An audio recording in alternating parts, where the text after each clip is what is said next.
We never had a chance to say goodbye. David! The trick is to run away before you get there. What did you do, David? What's up, guys? Welcome to ScreenPop. Today we're gonna break down and explain The Woman in the Window ending.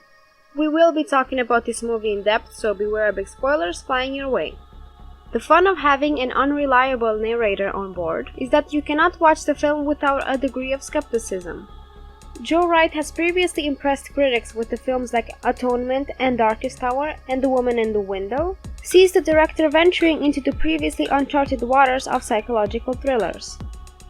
Based on the eponymous novel by A.J. Fenn, a pseudonym used by best-selling author Daniel Mallory, the film revolves around a reclusive life of Dr. Anna Fox, whose lack of a fulfilled personal life makes her nosedive into other people's privacy.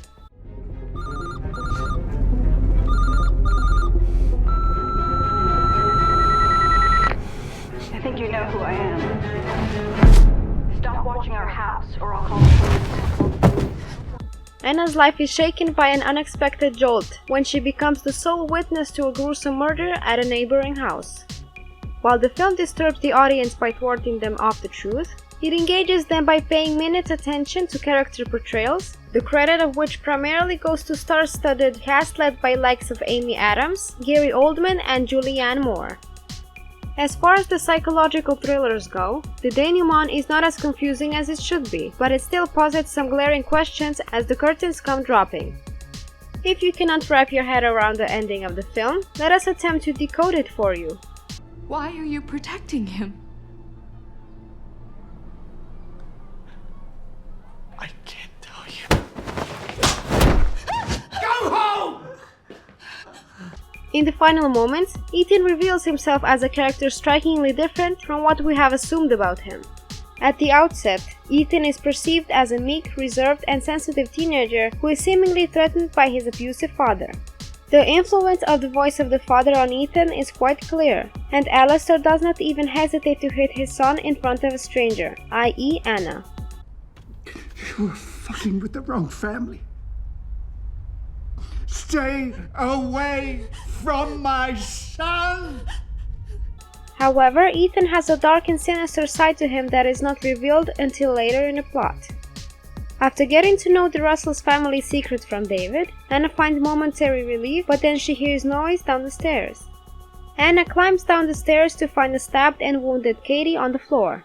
A hooded man holding a knife appears from the shadows, and it is none other than Ethan. As Ethan discloses, he is the person behind Katie's death, as well as the ones responsible for the death of Pamela Natsin. A son of a neglected mother, Ethan feels the lack of a caring maternal figure in his life, and the hatred towards his birth mother makes Ethan take it out on other women, especially those older than him. As the story pans out, Ethan reveals himself as a serial killer in making, with 3 murders already in his bag. After killing Pamela and Katie, Ethan finds his next target in the figure of a vulnerable and guilt-stricken Anna. I knew exactly what you would like. Is that a talent or a skill? To know that. In the meantime, Anna goes to save David, but Ethan makes sure that David is dead after stabbing him more than a few times. Once convinced about David's death, Ethan comes after Anna. A hair-raising sequence of cat-and-mouse chase follows in the rain-drenched rooftop, but with a little help of her presence of mind, Anna succeeds in defeating the ghastly villain.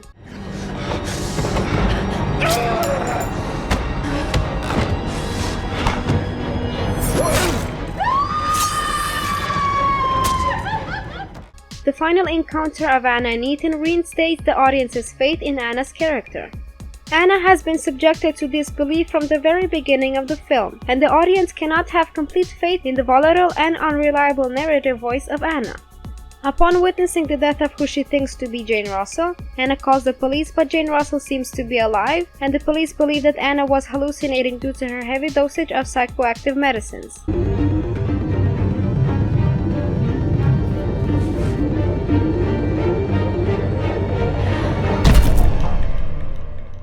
Anna is trying to convince herself and others from the beginning that she and her husband are separated, but Detective Norelli breaks to Anna that her family is dead. The conflicting accounts do not work well in Anna's favor, and at this point in the narrative, even she is convinced that her narrative does not add up. But the image drawn by Jane Russell and the email received by Anna indicates that there's more to the story than meets the eye. I'm sorry, but your family is dead.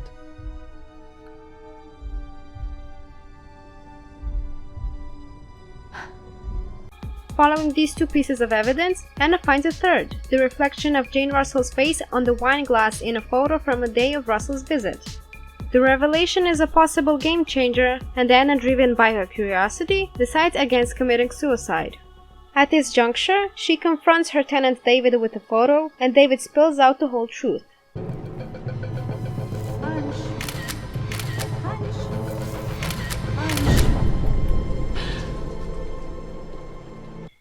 The woman Anna thought to be Jane Russell is actually Catherine Katie Melly, the drug-addicted birth mother of Ethan. After disappearing when she was 8 months pregnant, her husband Alistair spent 2 years trying to track her. She was finally discovered in a meth commune in Oregon, following which she got divorced. Alistair took custody of the child, while Katie ended up in jail. The figure of Jane Russell, as presented before the audience by Alistair Russell, seems to be real, but Anna is not as delusional as she thinks she is. The final twist gives the plot a well-rounded conclusion and reinstates faith in Anna's version of the story. The murder of Katie, witnessed by Anna, we find out, is not a reality conjured by her drug-addled vision. Her name is Katie. What? Ethan, the son, she is the birth mother. In the end, Anna cannot save Katie despite all her attempts. However, as deluged by Detective Little at the hospital, the real Jane Russell has been taken into custody with her husband Alistair, and while Alistair refuses to speak about the incident, Jane Russell presents a detailed confession before the interrogators. Therefore, one can conclude that Jane Russell is alive and going through a phase of atonement for her involvement in the Russell family. Which means you were right about everything you saw. And we messed up, and you're gonna get a lot of apologies from a lot of people, and I just wanted to be here to be the first. Before we continue, be sure to subscribe to our channel and ring the bell to get notifications about our latest videos. Anna can be heard speaking to an invisible man right from the beginning of the film. The voice is her friend, guide, and confidant who seems to care about Anna.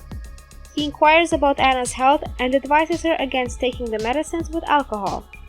In the penultimate moment of the film that takes place 9 months before the incident of the assault, Anna seeks to leave the house. With the house, Anna longs to leave her own past regret regarding her involvement in the tragic fate of her family. As she tries to move out of the house, she talks to the invisible voice who does not reply this time. The voice that Anna speaks to is quite possibly Anna's husband, Ed. Driven by her guilt, Anna lives in denial of her past actions, and the voice of the husband that she hears is most likely her coping mechanism. However, as a confident Anna walks out of the house in the final scene, the audience gets the impression that Anna is cured of her maladies to an extent.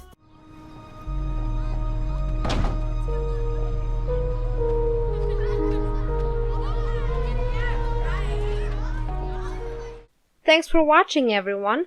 Please make sure to give the video a like and subscribe with that bell on to get notified as soon as one of our videos comes out.